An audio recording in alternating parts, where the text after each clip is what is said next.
γιατί υπάρχει και αυτή η φράση που έχουμε κατηγορηθεί πάρα πολύ, το τι έχεις τίποτα.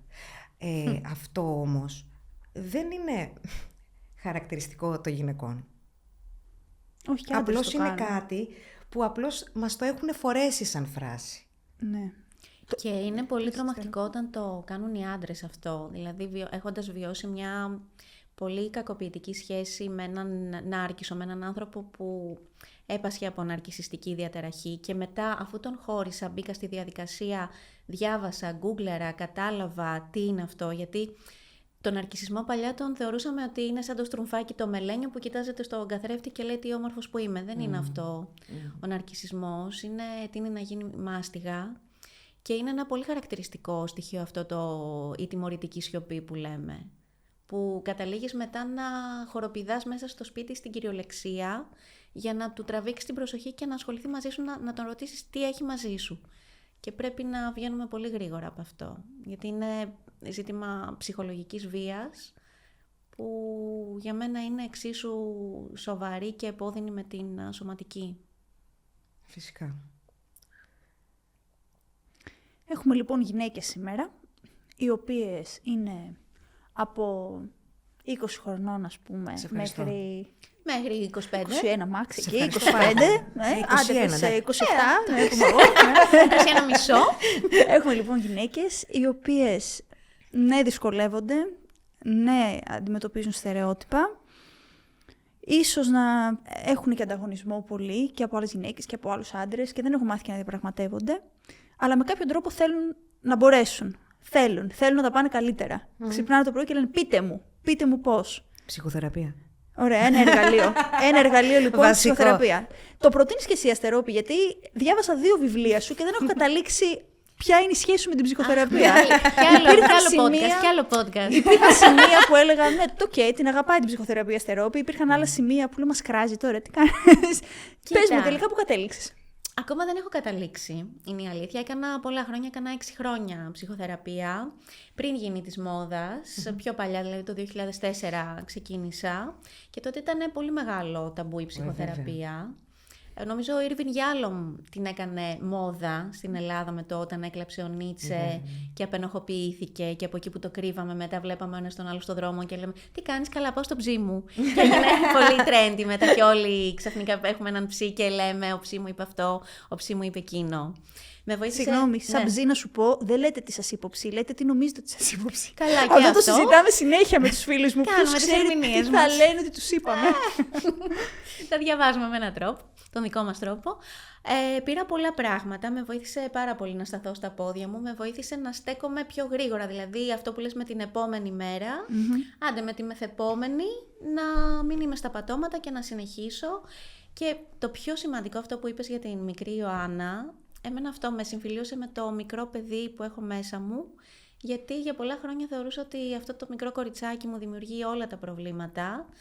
Το ονόμαζα στις αρχές τερατάκι, το τερατάκι έκανε αυτό, το τερατάκι έκανε εκείνο και μου έμαθε ο ψυχοθεραπευτής μου ότι αυτό είναι απλά ένα παιδάκι που δεν μεγάλωσε σωστά, δεν είχε την προσοχή που χρειαζόταν, δεν είχε την αγάπη που χρειαζόταν, οπότε τώρα σου ζητάει. Και τώρα αυτό την παίρνω κι εγώ από το χέρι, περπατάμε, καμιά φορά το κάνω και κυριολεκτικά, δηλαδή περπατάω στον δρόμο και έχω λίγο το χέρι μου έτσι χαλαρό, σαν να με πιάνει η μικρή Αστερόπη και πάμε βόλτα. Και θέλω να της γνωρίσω τον κόσμο, να έχει μια δεύτερη ζωή και μια δεύτερη παιδική ηλικία. Οπότε γι' αυτό το κομμάτι είμαι πολύ ευγνώμων στην... που έχει συγκινηθεί πολύ. Ναι, συγκινήθηκα τώρα. Στη ψυχοθεραπεία είναι πολύ σημαντικό. Πολύ ωραίο.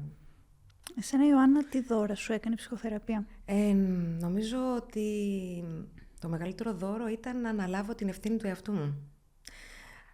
Να μπορέσω να μιλήσω, γιατί ήμουν ένα παιδί πάρα πολύ ντροπαλό. Δεν μίλαγα και ακόμα και τώρα μου είναι πολύ δύσκολο να μιλήσω. Μπορώ να μιλήσω μέσα από ρόλους. Και με έκανε να διαπραγματευτώ πάρα πολλά κομμάτια μου. Και τα κομμάτια του θυμού μου, τα κομμάτια της διαπραγμάτευσης, γιατί πιο παλιά μπορεί να έλεγα αυτό είναι άσπρο και μαύρο. Όχι, δεν είναι άσπρο και μαύρο, έχει πάρα πολλές αποχρώσεις. Και ήταν ένα δώρο της ψυχοθεραπείας. Να μάθω να ακούω. Που νομίζω ότι, επειδή είναι πολύ κοντά κάποια στοιχεία με το θέατρο, και στο θέατρο πρέπει να μάθεις να ακούς. Και υπάρχει μια φράση που την έχει πει ο Λι Στράσμπεργκ, ένας σπουδαίος δάσκαλος υποκριτικής, που ήταν το moment to moment. Την έχω κάνει και τατουάζ πάνω μου. Δηλαδή στιγμή της στιγμής. Ναι, στιγμή τη στιγμή. Και αυτό που συμβαίνει λοιπόν πάνω στη σκηνή με το που βγεις, δεν ξέρεις τα εμπόδια που θα συναντήσεις, δεν ξέρεις πώς θα είναι το κοινό, πώς θα είσαι εσύ, πώς θα είναι ο συνάδελφος. Έτσι λοιπόν, moment to moment για μένα είναι όλη η διαδικασία της ζωής. Είναι η ψυχοθεραπεία που πρέπει να επιμείνεις, όσες αντιστάσεις κι αν έχεις, που πρέπει να επιτρέψεις τον εαυτό σου και να ανοίξει και να κλάψει. Και έτσι είναι και η ζωή. Έτσι είναι οι φιλίες, έτσι είναι οι έρωτες. Πρέπει να μάθουμε να μένουμε στη στιγμή. Είναι πολύ δύσκολο. Δεν ξέρω αν το έχω καταφέρει, αλλά θα ήθελα πολύ να μην προβλέπω το τι μπορεί να γίνει, να μην φοβάμαι. Τι θα γινόταν αν. Όχι, είναι αυτό. Και με έχει βοηθήσει πολύ να μένω στη στιγμή και στο συναίσθημα που έχω τη δεδομένη στιγμή η ψυχοθεραπεία. Και να αναλύω μετέπειτα από πού, τι είναι αυτό που το πυροδοτεί, και να δίνω και απαντήσεις μόνη μου. Πρέπει να δώσω απαντήσεις μόνη μου, και να έρθω αντιμέτωπη με κομμάτια που δεν ήθελα να παραδεχτώ. Ότι, κοίταξε, γιατί συμβαίνει αυτό και επαναλαμβάνεται. Φταίει ο άλλος. Πόσες φορές θα φταίει ο άλλος. Αυτή η λούπα, ναι, είναι πολύ σημαντικό να σπάσουμε τη λούπα.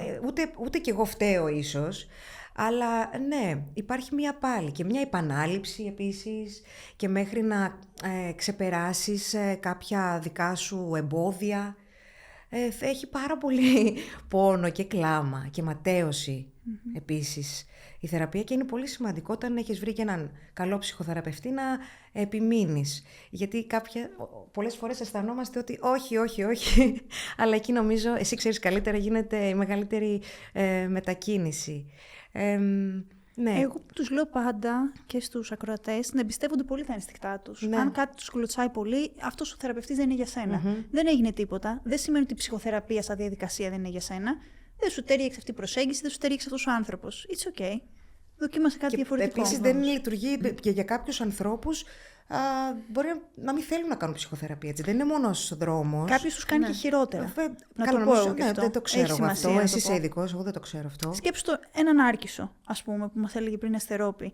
Διαγνωσμένον Άρκισο. Γιατί... Έναν άνθρωπο με μια ναρκισσιστική διαταραχή προσωπικότητας. Διαγνωσμένο. Κάπως, για κάποιο λόγο, αυτοί δεν πάνε βέβαια ποτέ, αλλά κάπως βρίσκεται σε ένα γραφείο ενός ψυχολόγου. Η χειριστικότητα αυτού του νάρκισσου, σε συνδυασμό με το ότι μπορεί να παρουσιάζει την πραγματικότητα με τον τρόπο που αυτός θέλει για να χειριστεί το αποτέλεσμα, εμείς απ' την άλλη συνήθως δουλεύουμε με αυτά που μας φέρνουν. Οπότε τελικά αυτός ο άνθρωπος κατά πάσα πιθανότητα θα μάθει να περιφρουρεί τα όρια του ακόμα καλύτερα και δεν θα μάθει ποτέ πώς παραβιάζει. Άρα θα φύγει από την ψυχοθεραπεία γνωρίζοντας πώς να προστατέψει τον εαυτό του ακόμα περισσότερο, χωρίς καμία δεύτερη σκέψη για το πώς μπορεί να πληγώνει τους άλλους. Είναι φοβερό αυτό που λες, γιατί αυτός ο αείμνηστος νάρκισσος που τον έχω κάνει μπλοκ από παντού, οπότε δεν μας ακούει. Μπορεί να είναι το podcast τώρα. Δεν νομίζω, ξέρουν τι περιεχόμενο βρίσκουν. Το πρώτο πράγμα που μου είχε πει μετά από κάποιους μήνες είναι ότι ξεκίνησα ψυχοθεραπεία και θέλω να σου πω τι μου έχει πει η ψυχολόγος μου για σένα. Τέλειο. Κατάλαβες. Να ας πούμε αυτό, στο λέω εγώ. Αποκλείται να του έχει πει τίποτα. Στο λέω εγώ. Ναι. Είναι απίστευτα σπάνιες αυτές τις περιπτώσεις. Και κατάλαβα ότι δεν γίνεται δουλίτσα με αυτόν τον τρόπο. Λέω κάτι δεν κάνει σωστά. Ή εσύ ή η ψυχολόγος ή και οι δύο μαζί. Οπότε είναι πολύ to the point αυτό που λες.